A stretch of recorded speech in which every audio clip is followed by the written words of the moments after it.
Part parade में मौजूद police अधीक्षक नालंदा, नालंदा पुलिस के सभी वरिष्ठ पदाधिकारीगण, यहाँ पर मौजूद मीडिया के सभी कर्मी और सर्वोपरि इस परेड में भाग ले रहे हमारे सभी प्रशिक्षु सिपाही और उनके अभिभावक। मैं सभी प्रशिक्षु सिपाहियों को लगभग 6 माह के कड़े परिश्रम के बाद में आज वो इस पार्ट परेड के पश्चात बिहार पुलिस और देश की सेवा में सम्मिलित हो रहे हैं। इस प्रशिक्षण को सफलतापूर्वक करने के लिए मैं आप सभी को हार्दिक बधाई देता हूँ। नालंदा पुलिस केंद्र के सभी अनुदेशक और नालंदा पुलिस प्रशिक्षण केंद्र के प्राचार्य पुलिस अधीक्षक नालंदा भी बधाई के पात्र हैं, जिनके द्वारा यहाँ पर बेहतरीन ट्रेनिंग की व्यवस्था की गई। मैं सभी सिपाहियों को उन्हें बधाई देता हूँ कि आपके द्वारा जो यहाँ पर अभी परेड की गई है वो बेहतर स्तर की है और इसके लिए आपके अनुदेशक भी बधाई के पात्र हैं और आपके द्वारा की गई मेहनत इसमें साफ झलक रही है।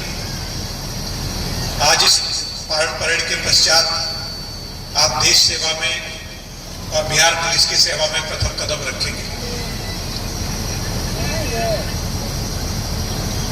अभी पुलिस अधीक्षक महोदय ने बताया कि बिहार के विभिन्न जिलों से ही नहीं अपितु देश के विभिन्न राज्यों से इस 164 की संख्या में कई सिपाही हैं।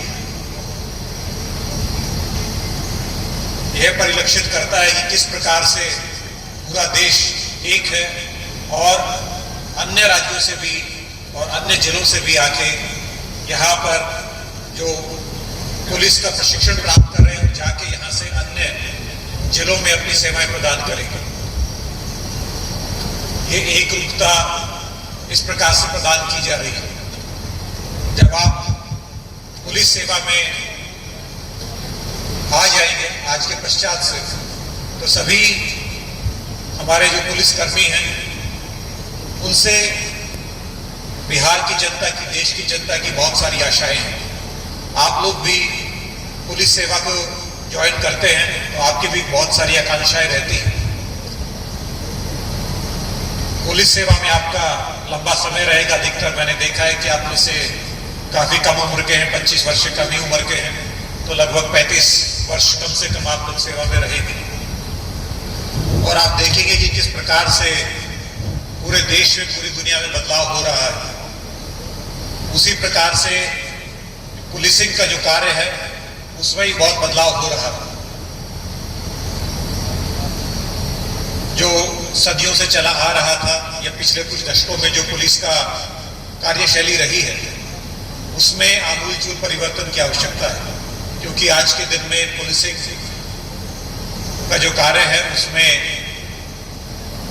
न सिर्फ हम लोगों को वास्तविक दुनिया में अपराधी या जो अन्य एंटी सोशल एलिमेंट उनका सामना करना है, बल्कि जो इंटरनेट का, कंप्यूटर का, मोबाइल फोन का वर्चुअल दुनिया है उसमें भी हम लोगों को सतत निगरानी रखनी है। साइबर क्राइम और जो नए तरीके के अपराध लगातार इजाद हो रहे हैं उन सभी का सामना करने के लिए हम लोगों को तैयार रहना है। इस प्रशिक्षण में आप सभी को आंतरिक और बाह्य जो जितने भी सब्जेक्ट हैं सबके बारे में अच्छे से आप लोग को बताया गया है, ट्रेनिंग दी गई है। परंतु इसके साथ आप लोग का ये भी जिम्मेवारी है कि जब आप सेवा में आ जाते हैं जहां पर भी हैं, तो ये जो सीखने की क्षमता है, लर्निंग है, ये खत्म नहीं होनी चाहिए।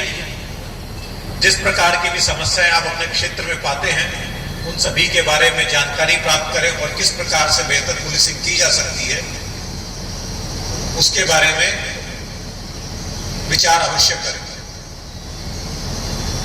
आप लोग, पुलिस एक बल है जिसमें कि आप लोग को जाके जहां पर आवश्यकता होती है वहां पर अपराधियों के विरुद्ध में बल का प्रयोग भी करना है। परंतु उसके साथ ही पुलिस एक सेवा भी है। जो आम जनता है उसकी सेवा में हमको सदा तत्पर रहना है और इस सेवा के लिए आवश्यकता है कि आपके हर कार्य में पूर्ण शुचिता नजर आए। सबसे पहली शुचिता आपके पहनावे में होनी चाहिए। एक आम लड़के में या लड़की और एक पुलिसकर्मी में इतना ही फर्क है कि आप लोग के पास में ये वर्दी है, तो जब भी इस वर्दी को पहने तो आप गर्व के साथ में पहने।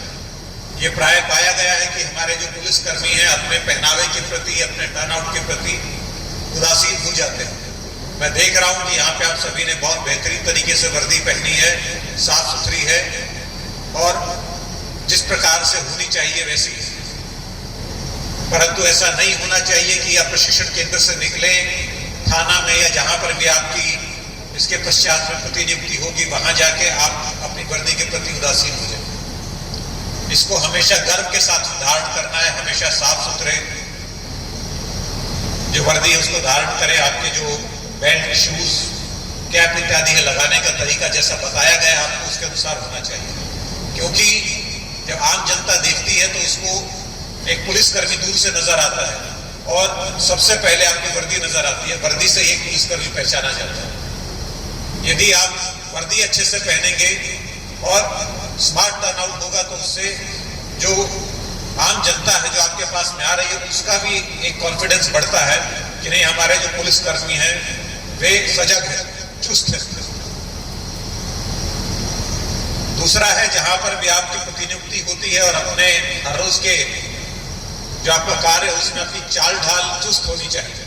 आप लोग ने यहाँ ट्रेनिंग प्राप्त की है, पुलिस ट्रेनिंग में जो बाह्य विषय हैं, जो आपकी फिजिकल फिटनेस है, परेड है, उसके ऊपर में ध्यान दिया जाता है और आप लोग ने इतनी बेहतरीन परेड की है। तो इसी प्रकार की ड्रिल आपकी जीवन पर्यंत रहनी चाहिए।